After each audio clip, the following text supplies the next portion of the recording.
বুকভরা আশা আর চোখভরা স্বপ্ন নিয়ে যারা ইউরোপে পাড়ি জমিয়েছিলেন স্বাবলম্বী হতে, অর্থনৈতিক মন্দার কারণে ইতালিতে তাদের বেকারত্বের হার ক্রমশই বেড়ে চলেছে। মানবতার জীবনযাপন করছেন অনেকেই, তাই প্রবাসে না এসে দেশে থেকেই স্বাবলম্বী হওয়ার পরামর্শ দিলেন ইটালিস্থ প্রবাসীরা। অল্প সংখ্যক লোক কর্মজীবী অবস্থায় থাকলেও অধিকাংশ লোকে বেকারত্বের অভিশাপ নিয়ে ঘুরছে। তাই যে সমস্ত ভাইয়েরা ইউরোপে আসার জন্য ইচ্ছুক তাদের বলবো, আপনারা দেশে স্বাবলম্বী হয়ে কাজ করুন। অর্থনৈতিক মন্দার কারণে ইতালিতে বেকারত্বের হার অনেক বেড়ে গেছে, জানি না কবে ভালো হবে। দীর্ঘ 6 মাস যাবৎ আমার কোনো কাজকর্ম নাই, কাজকর্মের জন্য বিভিন্ন দ্বারে দ্বারে ঘুরতেছি, কিন্তু এই হতাশার মধ্যে আছি।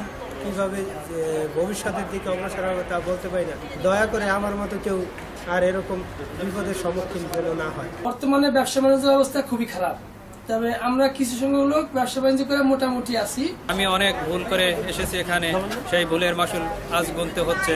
এরকম ভুল যেন আর কেউ না করে।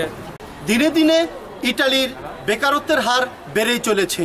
আগামী এক্সপোতে হয়তোবা কিছুটা মোচন হবে, এমনটি প্রত্যাশা করলেন ইটালিস্থ বাংলাদেশি প্রবাসীরা।